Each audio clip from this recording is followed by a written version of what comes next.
Good morning. I've just done my writing for the day. Yeah, I do my writing in the car on the way to whenever I'm driving. And I speak it in and then I have to type it all up or put it through a machine, which is a bit of a bitch. Anyway, I just quickly want to talk to you about something today, and it's quite difficult. I'm back at school again today, and I'm sat outside the school, and I could go straight in and then say hi to my kids, but instead I just need to get this done because otherwise I'm not going to do it. What I wanted to talk to you about today is the flip side of my creativity. You see, I am a creator by nature and a creator from the inside of myself. But what I have figured out today is something that I have always struggled with my creative nature, and that is there's a flip side to it, and that is that it creates, I am extremely anxious and I get anxiety attacks and panic attacks, right? So the more I create, the more anxiety I get. It's ironic. It's like everything has that duality, doesn't it? The light side and the dark side. So the dark side of my creative energy is that I get anxious, I get anxiety, I get filled with panic and fear and all that stuff. The ins and outs of the whys, that's something I have to figure out later. But that is just, we'll just stick with what we know right now. And what we know is that I get anxious. And so 4 years ago, it became too much. And I had a complex web of coping mechanisms to deal with the anxiety. But at one point it became too much, and I still was getting like 2 or 3 or 4 panic attacks a day. And it wasn't fun. It really wasn't fun. And so, that's when I drew a line underneath it all and I quit everything. And I started working on all my shit and working through everything and figuring out everything. So I've worked on my relationships, I've worked on my self-love, I've worked on my health, especially with the 100-day challenge. I've worked on my belief system. I've worked on figuring out who I am right now. I've worked on everything, okay? And so then I thought, it came a time when I felt the time was right to start being creative again and start doing all this again. And boom, the anxiety started again. And it's like, what?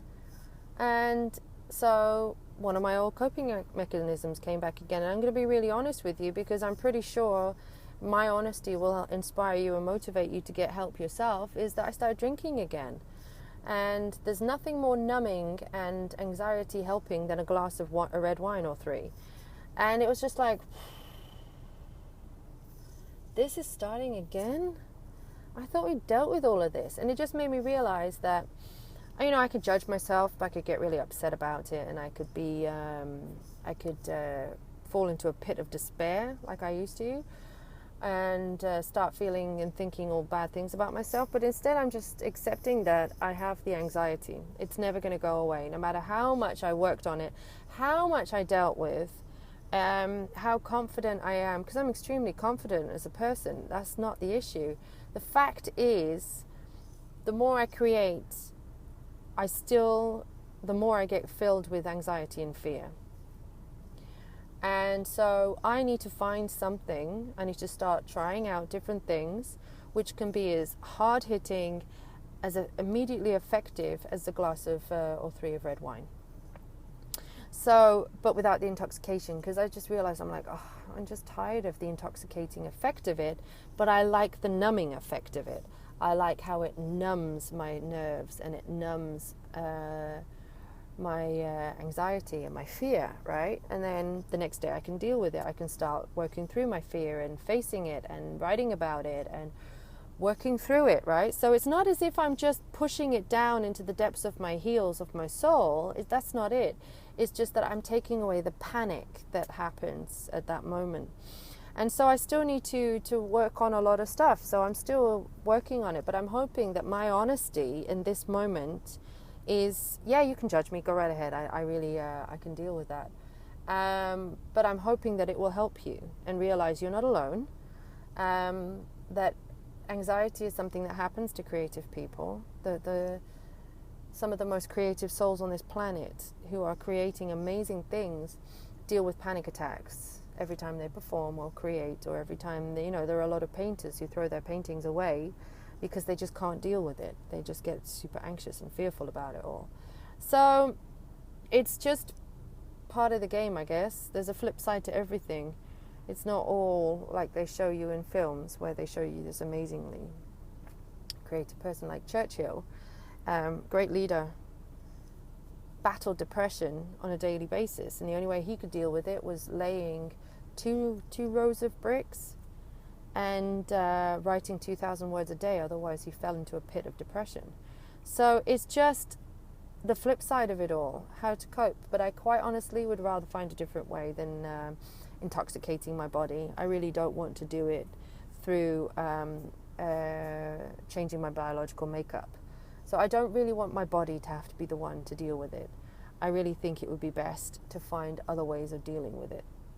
So that's it really. It's hard being this honest, but it was what I signed up for and it's what I said I was going to do. So please join me in my journey to finding out how to deal with my flip side. I'm not a bad person. I just have a flip side because I'm human.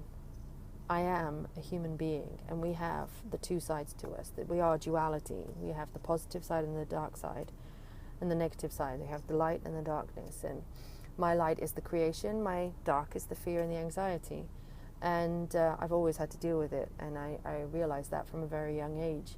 But I've struggled with it for a very long time, and so now it's time to get out there and be open about it, and say, you know, this is what it's like to be human. And so I'm as human as I can be. Much love.